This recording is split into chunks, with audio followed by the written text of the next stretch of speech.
And I wanted to ask what your experience as far as what your graft preference is for ACLs. Yeah, of course. So that's always a tricky question. So I think that if you only use one graft choice, that you're not, individualizing it to the patient.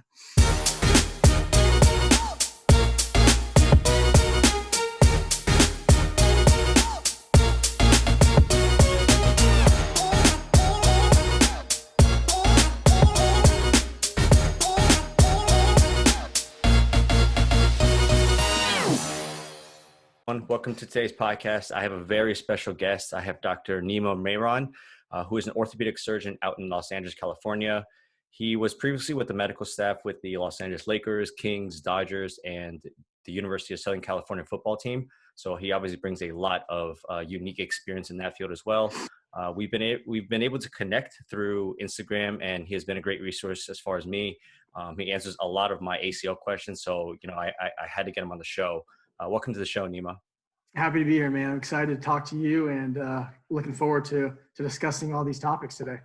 Yeah, I was very excited to have you on just because I knew that you would bring a unique perspective, especially from just more like the surgeon side of things, because obviously most of my peers are PTs and stuff. So I think that I'm really excited to kind of learn from you from this episode. And do you mind just kind of telling us a little bit about your background, kind of your schooling and that kind of stuff? Yeah, so went to undergrad here in LA, USC, University of Southern California, and then I ended up going to medical school in Chicago at the Chicago Medical School. Did my residency for your general orthopedic training at Henry Ford in Detroit, Michigan, so high level trauma center, and then did my specialty training in sports medicine at Curl and Jobe Orthopedic Clinic. Sorry, there's my daughter. At Curl and Jobe Orthopedic Clinic. Which is here in LA, and that was the original sports medicine fellowship, the first one in the country. So special place. That's where I did all my time with the sports teams, with the Lakers and the Dodgers and the Ducks and the Kings, as well as USC football. That was 2015 and 16. And now I'm in LA. I'm practicing. I do mostly sports medicine. About 80% of my volume is general sports stuff, which is shoulder, labrum, cuffs, knee, all the ligaments of the knee, as well as Tommy John, a reconstruction, elbow reconstruction. And then I do a lot of trauma as well on the side for when I take call.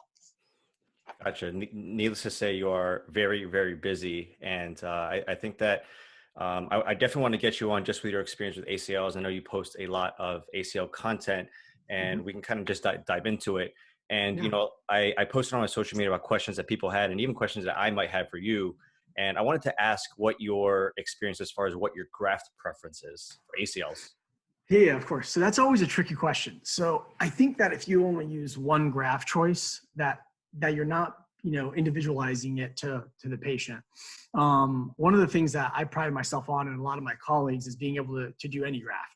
I think it's important because depending on the patient, what activity level they have, their age, what their goals are for the future, what their job is. Like some patients who play soccer all the time could be a plumber. So meaning they're on their knees, they're working, or a construction worker. Then a patellar tendon graft may not be ideal for them because, they're recreational athletes, but their life is as a job, an occupation that involves a lot of kneeling. So there's so much that goes into this. So I really base it on the patient. So the most important things I want to know first is their age and then their activity level. Okay. Nothing is more important than activity level. For example, if Tom Brady walks into your office, he might be 42 or 43, but he's a professional football player who's playing at a very high level. So you treat him like the 25-year-old. You're not going to treat him like the average 40-year-old recreational athlete. So if someone is a very high-level athlete, if they are young or a high-level athlete, usually I want to be heading towards, first of all, using their own tissue, but I use a patellar tendon. The reason I use patellar tendon, and that's the answer you're going to get from the majority of team physicians, is because patellar tendon has bone on both sides. Having bone on both sides allows us to use a stronger fixation method, using screws for fixation. And so in addition to that, the bone can heal in the tunnel that you're creating for the new ligament. So the bone heals to bone, which is a little bit more reliable, has better incorporation. So patellar tendon, for a lot of people, they love it for those reasons. The downside of patellar tendon, though, is you're taking it from the front of the knee. So the incision is at the very front of the knee. You can kind of cheat it medial, right? You can cheat it more towards the center of the body. to prevent pain from when people kneel, but there's a good percentage of people, anywhere between the range of 20 to 40%, that can complain of having pain when they kneel, or pain in the front of their knee when they're doing activities. And that can be pretty bothersome. So you can imagine why a recreational athlete who just wants to play some sports on the side and has a job like a plumber or a construction worker, or anybody that kneels often, that may not be their best choice. So that's one of the downsides. Now, there's some data that shows that after 2 years, that downside drops significantly to only about 3 to 5% of people continue to have it for a lifetime. So it's important to know that. But bottom line is, if you're high level or young, that's my go-to graft. So the other reason why it's important for young athletes, like high school athletes, is they have the highest risk of failure. One, because they're the most active, and two, because they don't listen as much as somebody that would, listen to their therapist or their doctors at 40, So these patients may have a re-tear. Well, if you use a soft tissue graft like hamstring or quad, what ends up happening then is that hole can actually get a little bit larger over time that you've drilled. It's something called osteolysis or tunnel widening. And when that happens, you now are in a situation where you may have to do 2 surgeries, a 2-step surgery, to be able to get them back. You have to fill the hole with bone first, wait 6 months, and then do an ACL reconstruction. That can be a big deal. Well, the nice thing about when you use patellar tendon is you fill bone with bone. So that's something to consider for these younger athletes, because you're leaving them less likely to have a 2-step procedure in the future. So just another thought. Now, hamstring and quad, I use those both as soft tissue. You have the option to use quad with a one-sided bone block, because quad is above the patella, so you can take a part of the patella.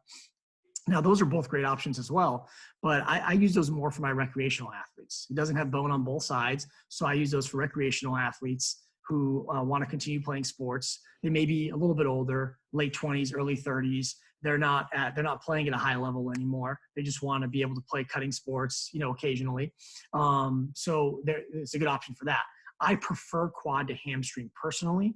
The main reason for that is, patellar tendon and hamstring were our gold standards for the last 50 years. Most people would even say patellar tendon. But in the United States, if we look at the data that we have, we show that the hamstring is a secondary stabilizer to the ACL.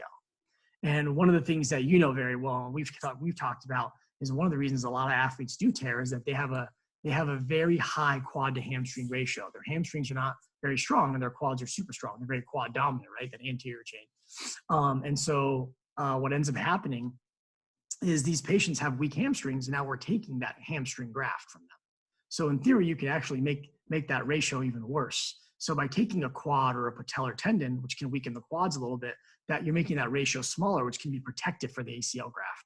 So you don't want to take the one muscle that's like, the group of muscles that's stabilizing the ACL. It's not the ideal situation. However, some people do really well with it. It's an excellent graft. There's excellent data that shows that it works really well, and it's used quite often in Europe. I have a lot of patients who've had it and they want it on the other side.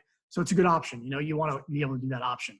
But the nice thing about the hamstring graft and the quad graft is you have less anterior knee pain. There's that kneeling pain, or the pain in the front of the knee when they're playing activities. The downside is you don't have bone. The incorporation rate's a little faster. Now soft tissue is healing to the bone tunnels instead of the bone to bone. Unless you use bone on one side for that quad tendon. The other thing is that, with hamstring, again, you're enlarging that quad to hamstring ratio. Because the hamstring's weaker. So you can be, you're not protecting the ACL as well as you would like to. With quad, however, you have a decrease in quad strength with it, which, as makes recovery a lot harder early on, especially. So those are some of the downsides. Quad also, a small percentage of patients can develop what's called a Popeye deformity. After you take that quad tendon, it's kind of like the Popeye deformity you get in your biceps. The muscle can go backwards a little bit. Retract back a little bit, and they have a Popeye deformity. And then with hamstring, another thing is that patients sometimes complain about cramping. So what I do is I weigh the pros and cons of each of these. I talk to patients about what are the pros and cons of each graft, what your goals are, what your activity level is, what you do for your job, and let's come up with an option together. Like, let's come up with what's the best option for you. There is no perfect graft option. There's just no such thing. A patellar tendon can seem really great, but then your patient goes out and falls on their kneecap after you just removed a part of their bone, and they have a broken kneecap, right? They have a fractured patella, that leads to all kinds of complications. There's some data that say that hamstring or soft tissue can possibly have a higher infection rate. It's, negligible, it's small, but that can lead to complications. So, you just want to weigh all the pros and cons and give the patient the information and then let them decide. The one thing I always urge patients to do is make sure to ask that your surgeon is comfortable doing multiple options, so you can go to the person that can do that. You don't want someone who's giving you one option only because that's the option they do, because it may not be the best option for you. Now, the one thing that you can be sure of is if you're a young athlete, especially in your early 20s and younger, as long as the surgeon is using your own tissue, they're doing what the data shows. They're doing the best thing for you. So if you're somewhere in a location where there's no one that uses anything but hamstring, for example, in the 50-mile radius, well, hamstring's a very good graft option. The difference between that and patellar tendon and quad in many studies is negligible. So in terms of graft failure and outcomes and graft laxity. So, the bottom line is the most important thing is that they're using your tissue if you're young.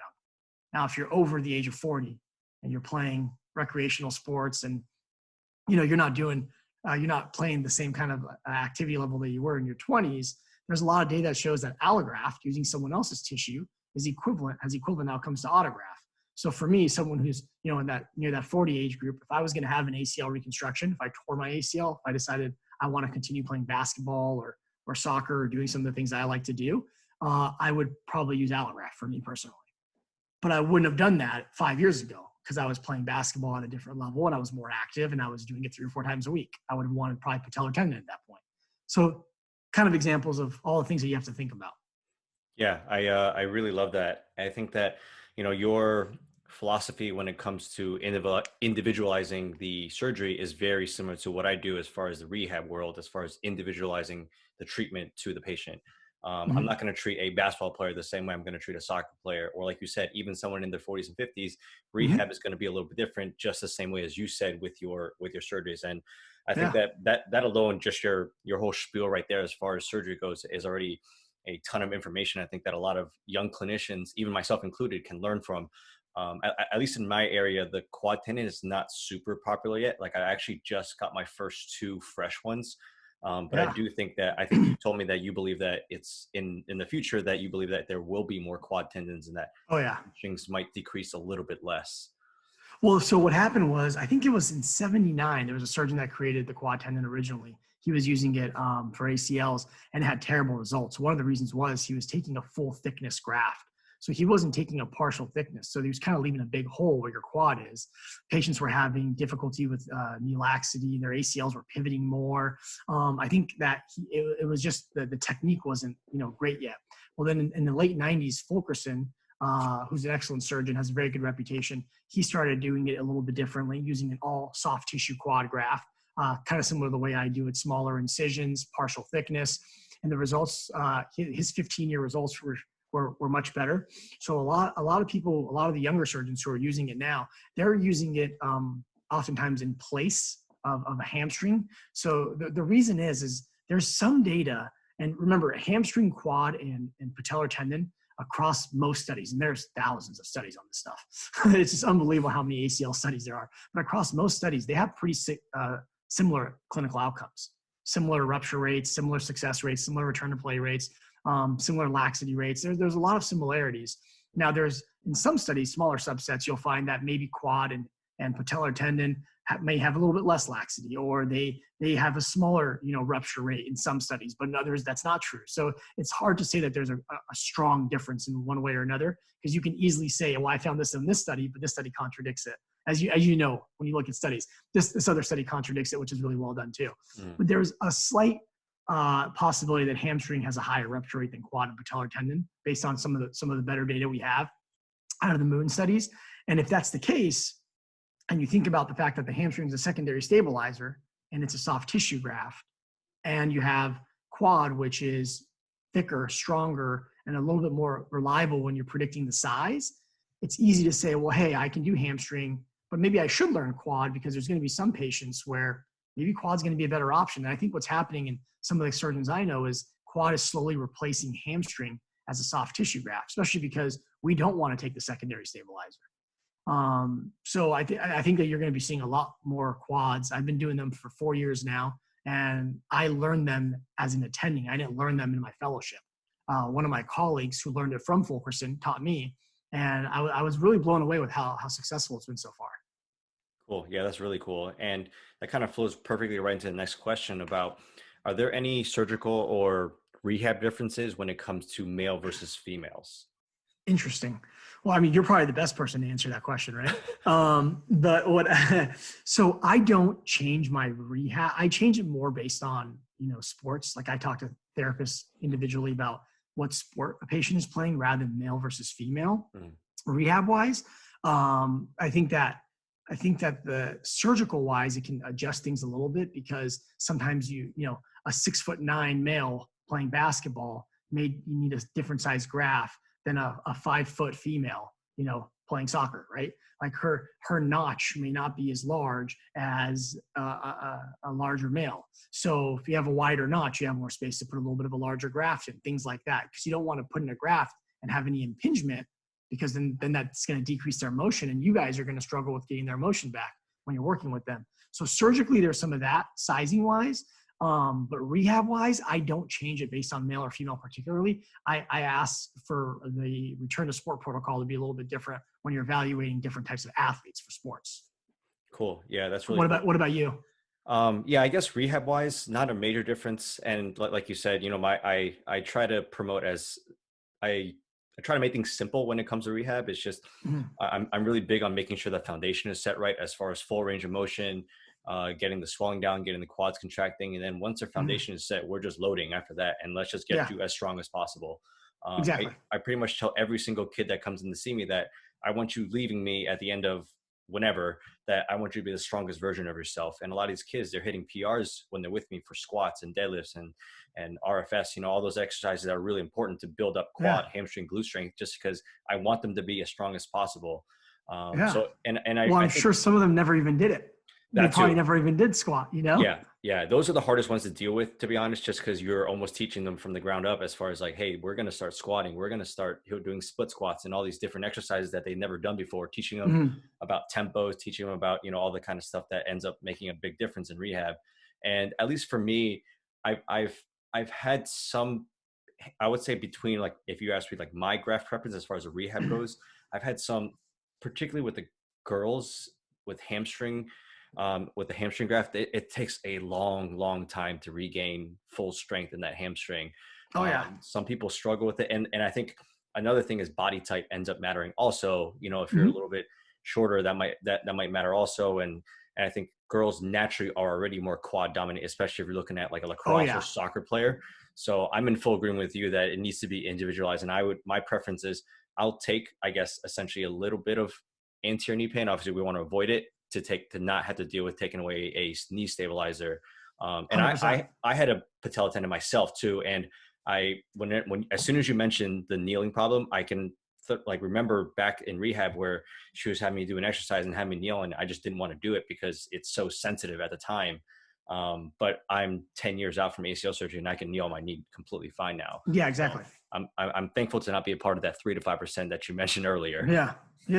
Well, what's interesting too is that's the main thing, right? So that's why quad is so unique right now. And so people should check it out, because you can actually avoid taking that secondary stabilizer and take a great soft tissue graft for a recreational athlete, and they don't have anterior knee pain because it's not in the front of the knee, it's above the kneecap. So if you kneel or things like that, you're not going to have anterior knee pain, and much less in studies, and there's no kneeling pain. So it's a really good option, and you now decreased your quad to hamstring ratio, so you're actually possibly protecting your ACL graft more.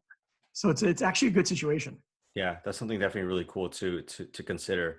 And I guess as far as the research side goes, is there a lot of research that supports the quad tendon as far as re-rupture rates? Because I know that there's obviously a ton for patella and hamstrings, but what about for the quad tendon? Yeah, so the rates are the same. Okay. So we actually just recently wrote a review article for the Journal of American Academy of Orthopedic Surgeons. It's one of our popular review articles, and they're doing now research articles too. And so we talk about it, but the range is the same. It's so except for the studies I mentioned about like the moon studies, they show that hamstring may have even up to like an 8% failure rate, while patellar tendon and quad range between 2 and 5, a lot of times 3 or 4.